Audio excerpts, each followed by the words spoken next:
Assalamualaikum warahmatullahi wabarakatuh.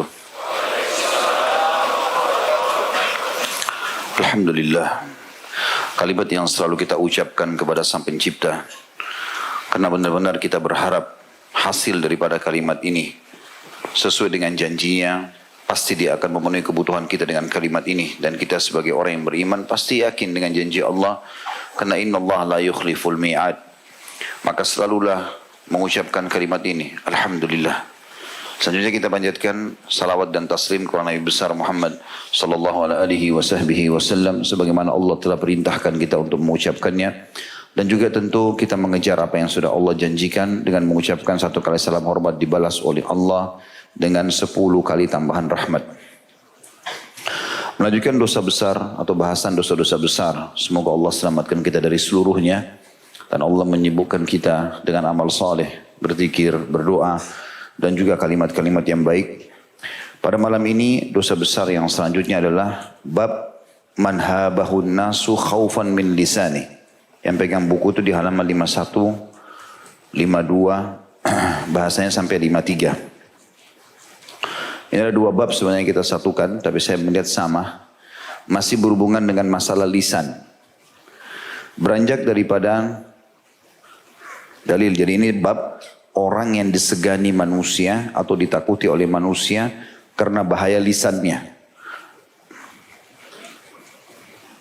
Dalil pertama diangkat oleh Syekh Muhammad bin Abdul Wahhab rahimahullah adalah firman Allah SWT yang masyhur surah Al-Humazah ayat 1. A'udzu billahi minasyaitonir rajim. Wailun likulli humazatin lumazah. Sudah sering kita sampaikan tafsirnya surah ini. Tapi kita ingatkan kembali, wailun artinya kecelakaan, kehancuran, kebinasaan, penyiksaan, penghinaan. Semua makna yang menuju kepada hal tersebut termasuk lembah di api neraka untuk setiap dan semua pengumpat dan juga pencelah. Tapi kalau kita lihat makna tafsir dari ulama tafsir, humaza alladhi ya'ibun nasu biqaulihi, orang yang sibuk mencontohkan, menceritakan, mencaci maki orang dengan lisannya. Dan lumaza adalah orang yang mengolok-olok orang lain dengan sikap atau perilakunya. Juga diangkat dalil yang kedua dalam bab ini adalah hadis yang mulia, hadis riwayat Bukhari nomor 6054 dan Muslim nomor 2591 dari Aisyah radhiyallahu anha bahwasanya Rasulullah sallallahu alaihi wasallam bersabda, Inna syarran nasi manzilatan indallahi yawmal qiyamati man wada'ahu aw tarakuhun nas ittika'a fuhshi. Sesungguhnya manusia yang paling jelek kedudukannya di sisi Allah pada hari kiamat nanti adalah orang yang ditinggalkan manusia karena takut perkataannya yang keji. Kita akan sambung langsung dengan hal atau halaman setelahnya 52 dan 53. Setelah itu insya Allah baru kita coba jabarkan lebih jauh masalah ini. Ada dalil hadis di situ yang dihasankan oleh Tirmidzi setelah ayat Al-Quran. Putnot nomor 52, riwayat Tirmidzi nomor 1877 dan Syekh Albani menyebutkan dalam Sahihul Jami' nomor 5381. Hadis dari Ibnu Mas'ud radhiyallahu anhu secara marfu, laisal mu'minu bit-ta'ani walal la'ani walal fahishi walal fahishi walal badhi. Tidaklah seorang mukmin itu tukang celah, tukang laknat, keji perbuatannya dan juga keji perkataannya. Jadi hadis ini tadi menguatkan apa yang disebutkan dari hadis sebelumnya. Jadi ternyata rincian daripada orang yang buruk di sisi Allah pada hari kiamat adalah orang yang dijauhi oleh orang lain karena bahaya lisannya. Penjelasan bahaya lisan disebutkan dalam 4 hal di sini, dalam hadis ini. Tidaklah orang mukmin itu menjadi tukang celah. Selalu yang dicari matanya melihat ya, kekurangan orang. Kalau dia lihat orang pakai baju, matanya tertuju kepada kekurangan baju itu. Sepatu, orang jalan, ya, orang berkendaraan, rumah orang, apa saja. Ada orang menjadikan itu sifat dia. Selalu saja kalau dia lihat sesuatu, celah kekurangannya apa nih? Dia bukan melihat sisi positifnya. Beda kalau itu produk kita sendiri. Tapi kalau orang lain bukan tugas kita masalah itu. Selama bukan pelanggaran agama biarkan saja. Kenapa orang ini pakai baju abu-abu, kenapa ini pakai biru, kenapa pakai bajunya hijau, itu urusan dia. Selama bukan pelanggaran agama. Tapi ada orang sengaja mencari kira-kira apa nih? kekurangan orang lain. Terbukti setiap kali ketemu pasti sorotannya tajam. Lisannya sudah mulai tajam, gitu kan? Mengucapkan kata-kata yang menjatuhkan. Itu makna tukang celah. Kemudian la'an, orang yang suka mendoakan buruk, ya, atau berkata kata-kata yang buruk. Ya, nanti insya Allah berikan contoh-contohnya sebentar. Kemudian keji perbuatannya, fahish itu sikap dan buruk perbuatan keji itu, seperti memukul, apalah ya sikap-sikap seperti ini. Dan badhi, kasar tutur katanya. Jadi ini rincian daripada tadi apa yang disebutkan itu. Kemudian juga riwayat Tirmidzi setelahnya. Hadis ini riwayat Tirmidzi nomor 2002 dan juga disahihkan oleh Syekh Albani dalam Sahihul Jami' nomor 5632. Di mana Abu Darda radhiyallahu anhu meriwayatkan secara marfu, "Ma min syai'in athqala fi mizanil mu'min yaumal qiyamah min husnil khuluq. Wa inna Allaha yubghidul fahishal badhi'a alladhi yatakallamu bil fuhshi." Tidak ada sesuatu yang lebih berat di timbangan seorang mukmin pada hari kiamat daripada akhlak yang baik. Termasuk akhlak yang baik adalah bertutur kata yang baik, santun, ramah dan seterusnya. Sebab lawan daripada akhlak yang baik disebutkan dalam hadis ini. Sesungguhnya Allah membenci orang-orang yang berkata dengan perkataan yang keji juga kotor. Bisa juga bermakna fuhsh adalah kata-kata yang kasar, menjatuhkan, menghina. Ya, seperti itu maknanya. Lalu kemudian beliau di sini mengangkat juga hadis. Saya angkat dulu dalil-dalil yang sejalan dengan ancaman itu ya. Kalau yang pegang buku langsung ke halaman 53. Ada juga di situ hadis riwayat Tirmidzi. Dan dia menghasankannya dari Ibnu Mas'ud radhiyallahu anhu, riwayat Tirmidzi di nomor 2488 dan disahihkan oleh Albani dalam Sahihul Jami' nomor 2906. Disebutkan dari Ibnu Mas'ud radhiyallahu anhu secara marfu, "Ala ukhbirukum biman yuharramu 'alan nari aw biman tuharramu 'alaihi an-nar. Tuharramu 'ala kulli qaribin hayyinin sahl." Maukah aku kabarkan, kata Nabi SAW, tentang orang yang diharamkan atas neraka. Dia tidak akan mungkin masuk neraka orang ini. Atau orang yang neraka diharamkan atas orang itu. Neraka diharamkan atas orang itu. Ini sama saya sebenarnya maknanya. Artinya orang yang tidak akan masuk neraka. Yaitu neraka diharamkan atas setiap orang yang dekat dengan manusia. Baik sama orang. Sehingga orang-orang juga merasa nyaman dengan dia.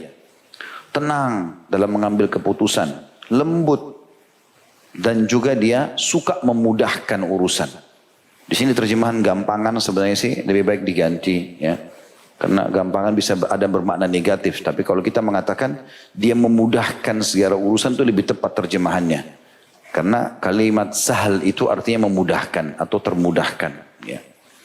Di sini kita lihat hadits ini merincikan tentang lawan daripada apa yang tadi disebutkan. Lawan daripada berkata kotor, ya, lawan daripada mencelah, menjatuhkan orang dan segala macam. Maka lawannya adalah orang yang justru menjaga tutur kata yang santun, ramah. Ya, kemudian dia akan diharamkan dari api neraka, itu yang dia dapatkan. Juga hadis setelahnya riwayat Muslim, di mana disebutkan dari Jarir radhiyallahu anhu secara marfu, hadis riwayat Muslim nomor 2592. Man yuhramir rifqa yuhramil khaira kullah. Barang siapa yang diharamkan darinya kelemah lembutan, maka diharamkan dari semua kebaikan. Ya, jadi hadis-hadis ini semuanya menjelaskan kepada kita banyak sekali hal. Nanti akan kita sebutkan insya Allah setelah ini. Saya masih membacakan dalilnya. Sekarang kita masuk ke hadis yang sebelumnya lagi di halaman 52. Hadis riwayat Muslim yang dibawa, dan ini hadis saya sengaja terlambatkan karena sering kita sebutkan hadis ini. Ini penguat saja. Adalah hadis riwayat Muslim nomor 2594 di halaman 52 yang paling bawah. Dalam riwayat Muslim dari Aisyah radhiyallahu anha secara marfu, "Inna rifqa la yakunu fi syai'in illa zana wa la yunza'u min syai'in illa syanah." Sesungguhnya kelembutan itu lawan daripada kasar tadi, bertutur kata yang kotor dan segala macam adalah orang yang punya lemah lembut dalam bertutur kata. Dia pilih kosakatanya, intonasi suaranya, semuanya ditata dengan sangat baik sehingga orang merasa nyaman dekat dengan dia. Sesungguhnya kelembutan tidaklah ada dalam sesuatu kecuali menghiasinya, dan tidaklah dicabut dari sesuatu kecuali akan membuatnya buruk. Yang terakhir dalilnya adalah surah Al-Furqan ayat 72. Kita kembali kepada halaman 52 dalil pertama dalam bab ini. Yaitu surah Furqan ayat 72 Allah berfirman, a'udzubillahi minasyaitonir rajim. Salah satu ciri hamba Allah, selain memang dia bertutur kata yang baik, santun, ramah, ya, memudahkan urusan, semuanya bagi dia itu nggak ada masalah. Iya, baik, mudah. Dan tidak pernah berkata-kata kotor, kasar, nyalain orang, caci maki orang, tidak ada itu. Dan kalaupun ada yang terjadi, orang lain berusaha bertutur kata yang buruk sama dia, dia tidak akan balas dengan keburukan. Nah itu yang disebutkan di dalam surah Al-Furqan ayat 72. A'udzu billahi minasyaitonir rajim walladzina la yashhaduna az-zura wa idza marru bil lagwi marru kirama. Salah satu ciri hamba Allah yang dijamin surga bagi mereka, hamba-hamba pilihan, adalah orang-orang yang tidak memberikan persaksian palsu, tidak pernah berkata kepalsuan dan untuk mendukung kebatilan. Dan apabila mereka bertemu dengan orang-orang yang mengerjakan perbuatan-perbuatan yang tidak berfaedah, tutur kata yang kasar segala macam, dia tidak melayaninya. Mereka lalui saja dengan menjaga kehormatan dirinya. Dicaci maki, dikatain apa, digibah, difitnah, dibiarin aja sama dia. Udah ditinggalin aja. Dianggap itu orang bodoh yang tidak perlu dilayani. Tapi kan Ustaz, nanti nama saya rusak. Allah ada. Tidak usah antum khawatir. Selama kita benar, Allah punya cara. Tidak usah kita sibukkan diri dalam memperbaiki nama kita sementara kita tidak salah. Kecuali antum salah. Baru mungkin kita jadikan sebagai bahan introspeksi diri supaya kita, oh ini salah. Kita istighfar, kita coba perbaiki. Dan tidak usah kita membela diri. Udah selesai, udah salah. Atau memang kita benar, tidak usah. Tinggalkan sama sekali. Ini firman Allah Subhanahu wa ta'ala memuji hamba-hamba Allah seperti itu. Baik teman-teman sekalian, kita coba lebih dalam membahas beberapa hal yang berhubungan dengan materi kita pada malam ini. Yang pertama, kita coba lebih dalam membahas hadis tadi. Laisal mu'minu bit-ta'ani walal la'ani walal fahish walal badhi. Bukanlah seorang mukmin itu yang suka mencaci, orang yang gemar melaknat, orang yang suka berbuat atau berkata-kata keji, dan orang yang suka berkata kotor atau jorok. Hadis ini mengandung banyak sekali pelajaran-pelajaran yang harus diambil. Yang pertama teman-teman sekalian, ada sebuah riwayat yang sangat menarik. Disebutkan dari Syarik. Dan ini mungkin kita bisa bilang manfaat pertama dari hadis yang kita bisa ambil ya. Dari Syakik, dia berkata, pernah Abdullah bin Mas'ud radhiyallahu anhu di musim haji bertalbiyah di atas bukit Safa. Setelah dia mengatakan labbaik Allahumma labbaik, labbaik la syarika lak labbaik, innal hamda wa ni'mata lakal mulk la syarika lak. Kemudian dia juga baca innas safa wal marwata min sya'airillah sampai selesai akhir ayat. Intinya di bukit Safa.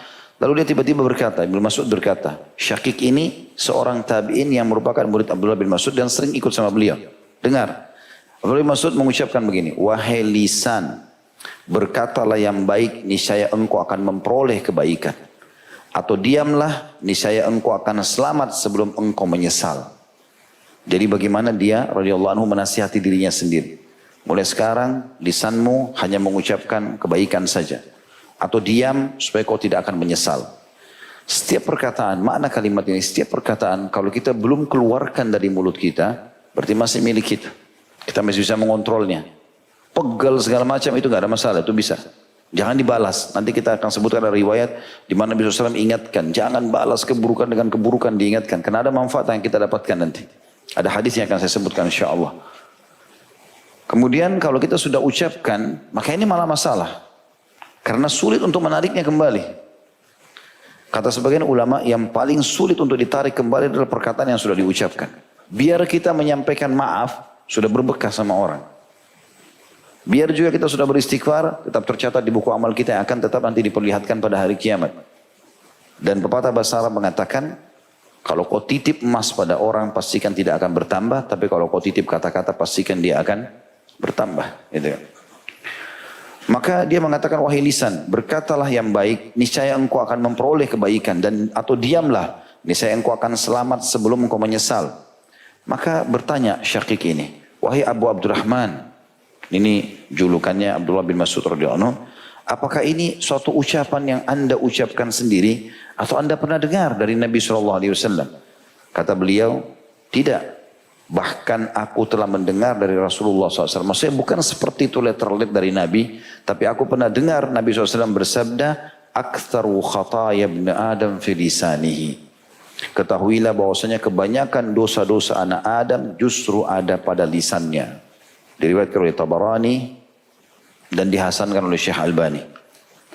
Teman-teman sekalian, hadis-hadis yang sudah masyhur tentang masalah larangan untuk mengucapkan kata-kata yang buruk ini banyak sekali. Tapi akan saya sebutkan nanti insya Allah. Di antara yang harus kita sangat hati-hati sekali, terutama di zaman kita sekarang adalah perkataan-perkataan atau komen-komen. Kita mulai dari situ misalnya, di medsos ini. Saya sering melihat ada cuplikan tertentu misalnya. Cuplikan ini ada orang yang mengangkatnya dengan tujuan mungkin memberikan informasi ke masyarakat. Dia mungkin apakah memang dia sengaja membuat informasi buruk atau judul yang mengkritik sehingga akhirnya mengganggu publik, ya, atau orang yang akan menanggapi. Tapi yang unik ini di bawah, orang ribut semuanya, pro kontra, berantem di situ, saling caci maki hanya karena cuplikan satu. Ini manfaatnya buat kita apa? Kira-kira tanggapan itu akan didengar oleh mereka? Kalaupun iya, sesuatu yang sudah kita ucapkan bernilai dosa. Tidak boleh sembarangan. Maka ini yang perlu digarisbawahi. Banyak sekali orang seperti itu. Mereka yang pertama contohnya merusak ya, citra dia, nama baik dia, dan terjerumus dalam dosa tanpa dia sadari di medsos dengan tanggapan-tanggapannya. Misal contoh. Kemudian juga banyak orang karena dia menjadikan ini contoh yang kedua, kebiasaan. Mungkin niatnya awal bercanda. Misal dia lagi bercanda sama temannya, terus dia mengucapkan kata-kata buruk. Ya.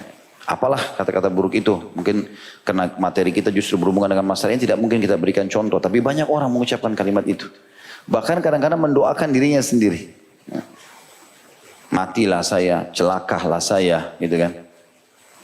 Kalau begini, saya akan dikalahkan, saya tidak akan sembuh. Ya. Atau misalnya keluar makanan, dihidangkan makanan, dia lihat buruk penampilannya, buruk sekali makanan ini, jorok yang seterusnya, dan segala macam kalimat-kalimat seperti ini. Nah semua ini, atau dia bilang sama temannya, celaka kamu, matilah kamu, bodoh kamu ini. Walaupun bercanda, ini semua masuk dalam kalimat badhi, masuk dalam larangan, tidak boleh sama sekali. Ya. Saya menyebutkan ini, bukan untuk menjatuhkan, karena kebetulan juga saya dari Makassar gitu kan. Tapi ada tradisi kami di Makassar, biasanya kalau misalnya dia apalah kaget dengan sesuatu atau apa, dia sering menggunakan matima. Matima ini semoga saya mati gitu. Mungkin dia niatnya dia apa sih, kayak semacam menyesal atau hati-hati. Tapi kalimat ini bahaya ini. Saya kalau jalan sama ikhwan kadang-kadang masih ada mengucap, saya ingatkan, akhi jangan. Karena memang ada larangan Nabi SAW itu. Kata Nabi SAW, jangan kalian berharap kematian. Kalau pun sudah tidak bisa tahan, makanya ucapkanlah ya Allah, hidupkan aku kalau hidup lebih baik bagi aku. Matikan aku kalau mati lebih baik bagi aku. Ini contoh saja. Kami juga punya tradisi, saya tidak tahu di kota lain. Saya bicara ini untuk memperbaiki keadaannya. Kadang-kadang bercanda antara teman sama teman. Misal temannya lagi dihidangkan makan, gitu kan. Ini makan. Terus dia karena akrabnya sama temannya dia suka mengatakan, makan mie bodoh. Ada kalimat bodoh ini. Padahal dia suruh temannya makan. Kenapa harus ada bodoh ini? Contoh saja. Ini sebenarnya kita perbaiki, tujuannya perbaiki. Bukan masalah menghina atau menyalahkan gitu kan.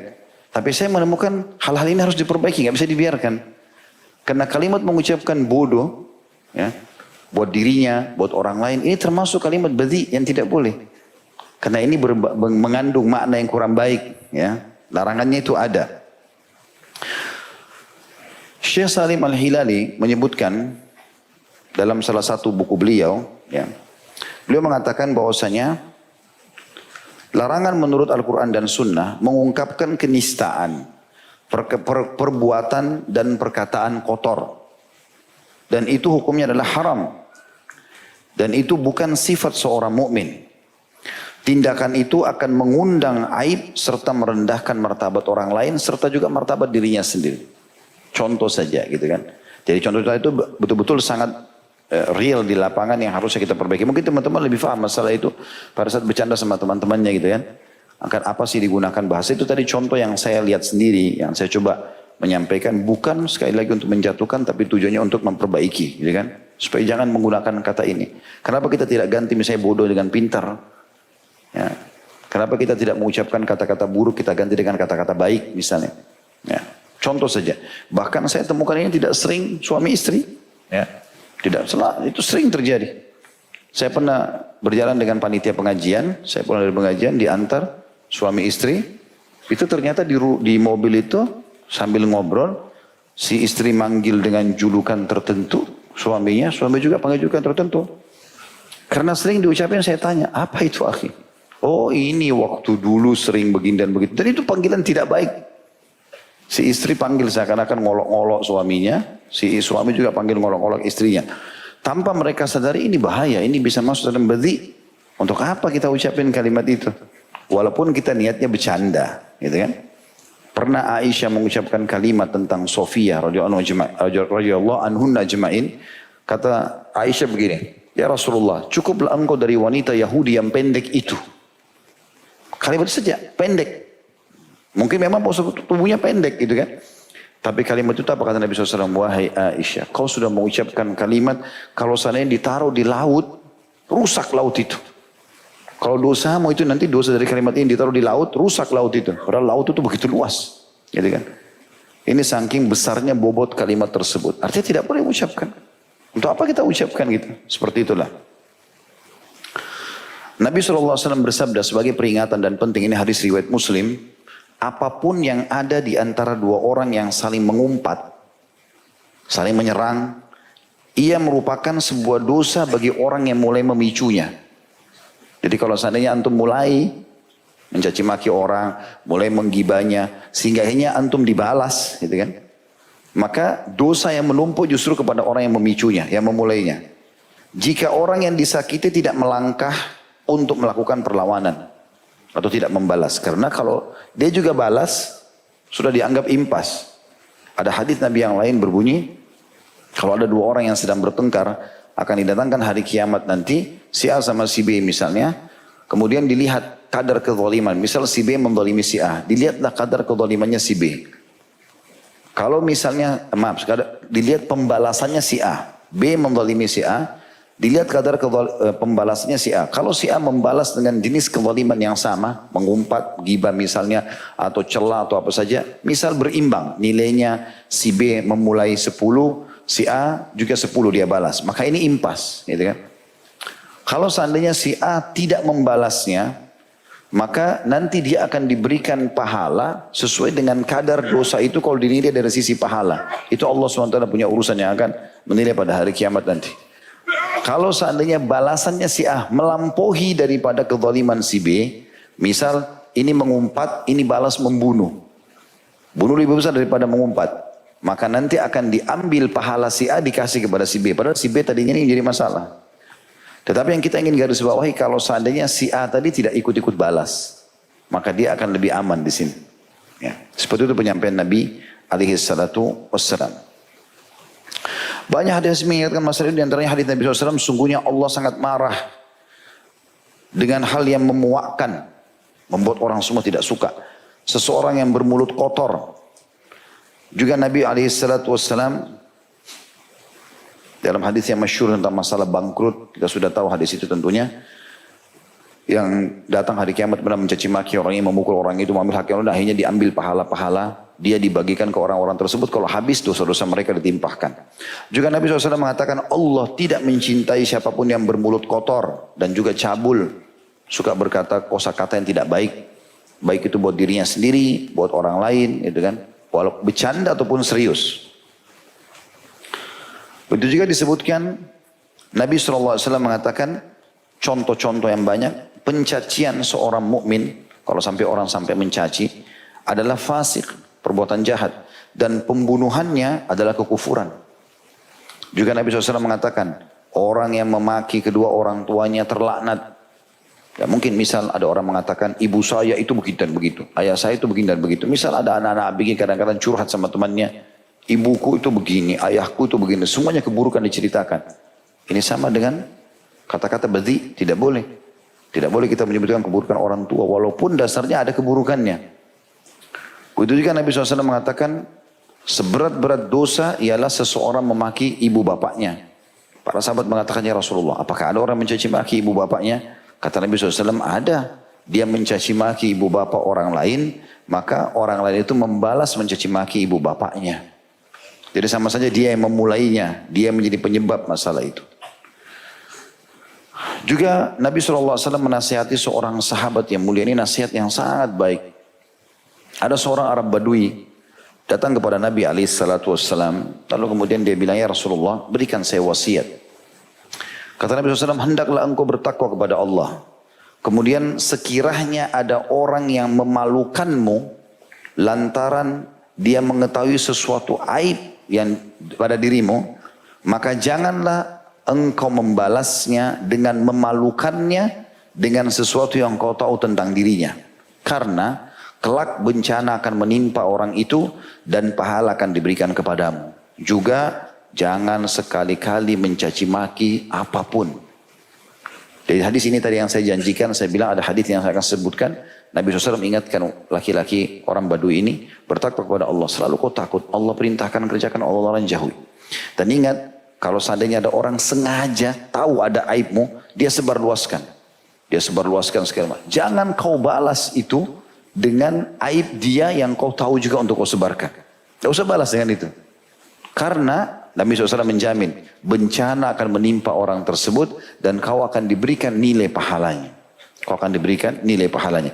Lalu Nabi SAW tutup dengan kata-kata, dan ingat jangan sekali-kali kamu mencaci apapun. Subhanallah, tadi kita sebenarnya masih membahas lingkup manusia. Tidak boleh kita caci maki orang, berkata kotor segala macam. Ternyata Nabi SAW lebih jauh daripada itu. Dikatakan bahwasanya Nabi SAW kalau tidak suka makanan pun, beliau tidak pernah menghinanya. Beliau cukup tidak menyentuhnya. Dan orang yang mengundangnya sudah tahu berarti Rasulullah SAW tidak suka. Saking menjaganya tidak mengucapkan kata-kata yang buruk. Al-Quran juga teman-teman sekalian menggunakan bahasa-bahasa yang sangat santun. Sampai dalam masalah biologis misalnya. Penjelasan masalah biologis Allah SWT menggunakan kalimat-kalimat lams misalnya. Aula mastumun nisa. Kata-kata lams ini sentuhan. Orang Arab membahasakan sentuh. Tapi kalau kita masuk ke tafsir, maka ulama tafsir merincikan bahwasanya yang dimaksud dengan lams adalah hubungan biologis. Tapi Al-Quran tidak mengatakan lakukanlah biologis itu dengan istrimu misalnya. Ayat Al-Quran Al-Baqarah 222 menjelaskan masalah haid. Allah SWT membahasakan itu. Allah mengatakan, ditanyakan kepada Muhammad tentang haid. Hai Muhammad, katakan dia adalah penyakit, maka jauhilah wanita istri di saat haid itu, dan jangan kau sentuh mereka, dekati mereka sampai mereka bersuci. Kalau mereka sudah bersuci, datangilah mereka di tempat yang Allah sudah perintahkan kalian. Allah enggak sebutkan kemaluan, Allah sebutkan di tempat yang Allah sudah perintahkan. Orang berakal sudah faham masalah itu. Saking menjaganya bahasa-bahasa santun seperti ini, bahasa sindiran, gitu kan. Dan Ibnu Mas'ud radhiyallahu anhu menyebutkan bahwasanya Allah Subhanahu wa taala yang Maha hidup dan Maha suci selalu menggunakan bahasa-bahasa yang baik sampai-sampai membahasakan persetubuhan dengan bersentuhan kulit. Jadi tidak langsung, gitu. Nabi SAW bersabda, bukanlah seorang mukmin pencaci, pelaknat, bukan yang suka berkata kotor dan lidahnya suka menyebut kata-kata hina. Sesungguhnya Allah tidak suka kepada orang yang bercakap kotor, berlaku cabul, suka berteriak-teriak di pasar. Sebenarnya di pasar itu umumnya orang teriak. Ya? Dia mau panggil pembeli, atau mungkin dia mau jual barangnya. Ya? Tapi subhanallah orang mukmin disuruh jaga. Pasar pun gak boleh teriak. Cara yang baik. Gak usah teriak-teriak. Ini termasuk larangan di dalam hadis. Bukan cuma itu teman-teman sekalian. Nabi SAW melarang kita mencaci maki orang-orang kafir. Kita boleh menyalahkan sikapnya. Mencaci maki fisiknya tidak dibolehkan. Jangan hidup. Yang sudah mati pun begitu. Nah dalilnya sebenarnya kita ambil dalil tentang orang kafir yang mati di Badr ya. Tapi kalau orang mati saja Nabi larang begini, apalagi orang hidup. Nabi SAW disebutkan dalam hadis, ya, sebuah hadis yang sahih, beliau berkata kepada para sahabat, janganlah, karena para sahabat ini pada saat sudah mengumpulkan Abu Jahal, Umayyah bin Khalaf, Syaibah, Utbah, orang-orang jahat di perang Badar ini, yang memang dasarnya di Mekah suka mencaci maki Islam, keluar dengan pedangnya, dengan hartanya untuk memerangi Islam, mati semua di depan para sahabat. Ini tinggal sahabat mau apa saja terserah, mau ditendangin, mau dicaci maki, sudah jadi mayit juga, gitu kan, dalam keadaan kafir. Tapi Nabi SAW wasiatkan mereka pada saat dikumpulkan jenazah itu, ditarik, dimasukkan ke dalam satu sumur, kecuali jenazahnya Abu Jahal. Karena, maaf, kecuali jenazahnya Umayyah bin Khalaf, karena sudah membengkak dalam buku sejarah dikatakan, dan kalau ditarik tubuhnya bisa tercopot, gitu kan. Maka ditumpukin dengan batu oleh para sahabat. Yang lain dimasukkan dalam sumur. Lalu Nabi SAW berwasiat, jangan kalian memaki-maki mereka, yakni orang-orang musyrik yang telah terbunuh dalam perang Badar. Sebab caci makimu itu tidak akan memberikan apa-apa kesan kepada mereka. Enggak akan menambah hukuman Allah pada mereka. Enggak akan juga memberikan manfaat buat kamu. Malah sebaliknya kata Nabi, kau akan menyakiti hati orang-orang yang masih hidup, ya, dari keluarga si mayit itu. Ketahuilah bahwasanya kata-kata yang kotor itu adalah satu kejahatan. Padahal ini mayitnya orang kafir di depan mata yang sudah jelas-jelas keluar ingin memerangi Islam. Nabi SAW masih larang, tidak boleh. Mencaci maki mereka tidak boleh. Ini penting sekali dari garis bawah, apalagi kalau orang kafir masih hidup. Sebagian ulama memberikan rukhsah keringanan, bolehnya menghina atau mencaci maki sikap perbuatan. Misal perzinahan, misal sikap apa ya. Perbuatan buruk ini memang dasarnya, gitu kan, tidak disenangi. Allah Subhanahu wa taala melaknat pencuri, melaknat orang begini dan begitu. Maka perbuatan curiannya itu loh, ya. Pencurian itu tidak baik, itu dilaknat oleh Allah, misal contoh. Tapi pelakunya nggak usah. Datang hukuman Allah sudah cukup. Ya, hukuman Allah sudah cukup. Saya pernah kasih contoh teman-teman. Sekarang kalau kita keluar masjid sendalnya hilang. Banyak orang melakukan perbuatan yang salah. Begitu sendalnya hilang marah-marah. Keluarlah cacian-cacian yang dia ucapkan. Pencuri berdosa dengan curian sendalnya, antum berdosa dengan caciannya. Tidak ada hubungannya dia mencuri dengan antum caci maki. Inilah itulah keluar semua kebun binatang, gitu kan. Gak ada gunanya. Manfaatnya apa? Kembali sendal antum sudah caci maki. Tidak. Dia berdosa dengan curian. Ini kita berdosa dengan cacian kita. Lalu apa yang harus dilakukan Ustaz? Ya solusi. Kalau ada masalah dalam Islam, ingat 6 huruf itu. Solusinya apa? Kata Nabi SAW, kalau telah terjadi sesuatu jangan ucapkan kalau seandainya. Karena kalau membuka pintu syaitan. Ucapkan qadarullah masyafa'al. Allah takdirkan dan sudah terjadi. Allah sudah takdirkan dan sudah terjadi. Udah, tugas kita adalah cari tahu. Oh iya, di mana di sini? Ikhtiar. Enggak ada ya sudah. Lalu kita kembali kepada hadis Nabi SAW. Hadis Qudsi, hadis Sahih. Kata Nabi SAW, Allah berfirman, Ana inda dhanna abdi bih. Aku sesuai dengan prasangkaan hambaku padaku. Kalau kita sangka baik dengan Allah, oh mungkin sendal itu ada uang haramnya. Allah mau saya ganti sendal halal. Atau mungkin saya niatkan aja sedekah sendal itu. Sekarang tinggal beli sendal 50 ribu, 100 ribu satu pasang, pakai, selesai. Anggap itu sudah tidak ada. Selesai. Mudah hidupnya gitu loh. Enggak penuh dengan segala macam hal. Ada orang hilang sendalnya 10 tahun pun dikenang. Gitu kan. Tuh di masjid itu tuh sendal saya pernah hilang, mereknya ini. Apa manfaatnya? Kembali sendalnya? Enggak ada kembali. Apa manfaatnya? Justru kata-kata ini dikhawatirkan malah jadi masalah karena dia akan mengucapkan banyak kata-kata yang tidak baik, gitu kan? Ini mirip juga orang-orang yang banyak main game, ya. Kemudian kalah, ribut, caci maki, TV dicaci maki, ya. Aktor situ caci maki, apa hubungannya? Hah? Apa salahnya TV? Apa salahnya alat game itu? Contoh saja. Tapi begitu, caci maki keluar kata-kata yang tidak benar. Ini bahaya. Kalau kita sudah pernah membuka pintu itu teman-teman, yang jadi masalah ini kebiasaan buruk. Kalau kita sudah buka, nanti terekam di alam bawah sadar kita. Spontan pada saat terjadi sesuatu kita ucapin itu nanti. Misal tiba-tiba rem mobil tiba-tiba ucapin kalimat tidak baik. Ini mirip juga sekaligus saya ingatkan teman-teman yang lata-lata ini. Ya. Karena dibiasakan. Dia anggap itu prestasi. Karena, iya.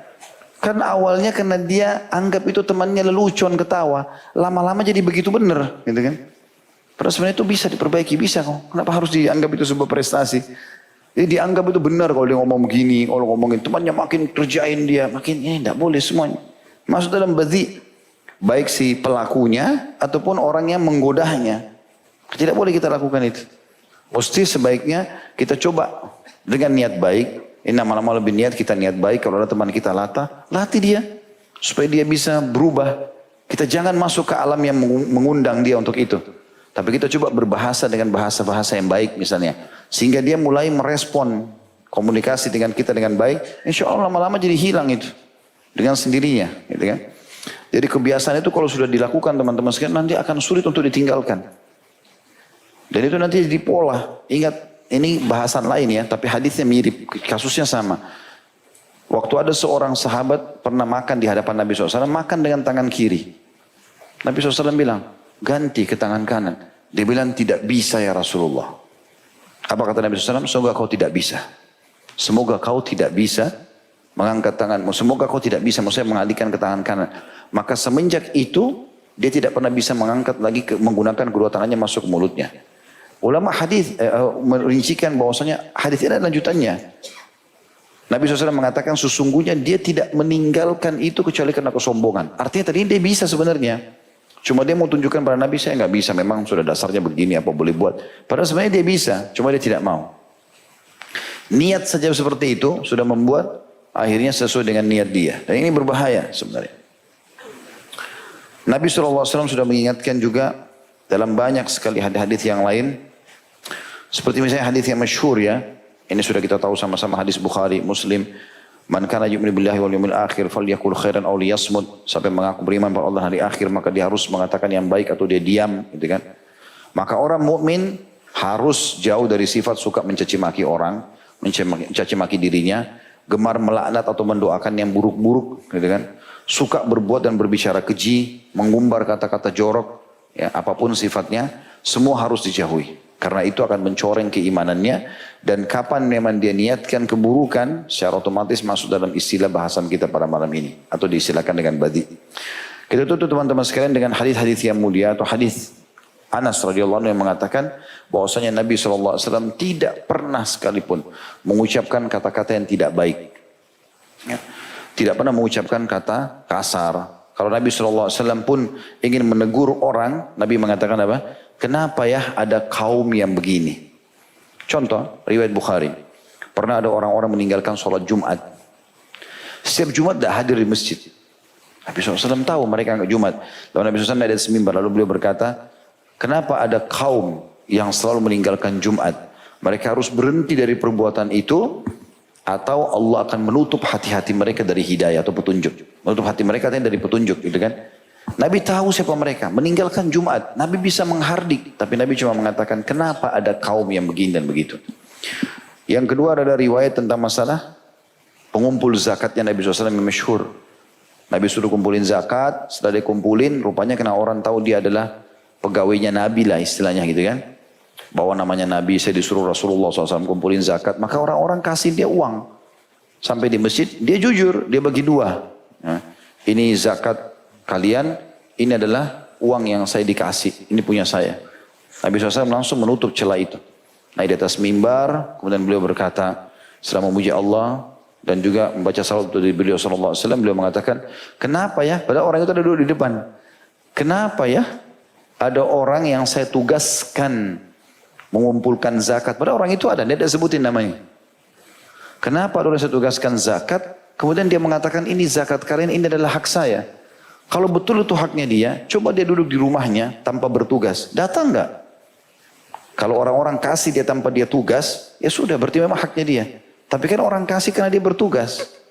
Maka tidak boleh sama sekali. Contoh, Nabi SAW tidak menyebutkan namanya, padahal jelas orang itu. Sering kali Nabi SAW menyinggung Abdullah bin atau Ubaidillah bin Abi Salul, munafik. Pada saat dia sebarkan isu Aisyah berzina, ABC, panjang lebar dia sebarkan isu macam-macam. Rupanya Nabi SAW melihat isu ini sudah mulai memanas di tengah-tengah pasukan muslimin. Pada saat itu pulang dari Bani Mustalik. Maka Nabi SAW suruh pasukan bergerak. Dan ini bergeraknya malam. Malam-malam bergerak, jalan. Sahabat bingung, Nabi SAW tidak pernah begini. Biasanya Nabi itu istirahat di waktu istirahat. Di siang hari istirahat, habis sholat jamaah duhur asar, habis istirahat sebentar baru beliau jalan lagi. Tiba maghrib istirahat, jamaah lagi maghrib isya, istirahat malam. Nanti sudah habis sholat subuh baru jalan. Begitu Nabi SAW santai kalau jalan walaupun peperangan gitu. Tapi kali itu enggak.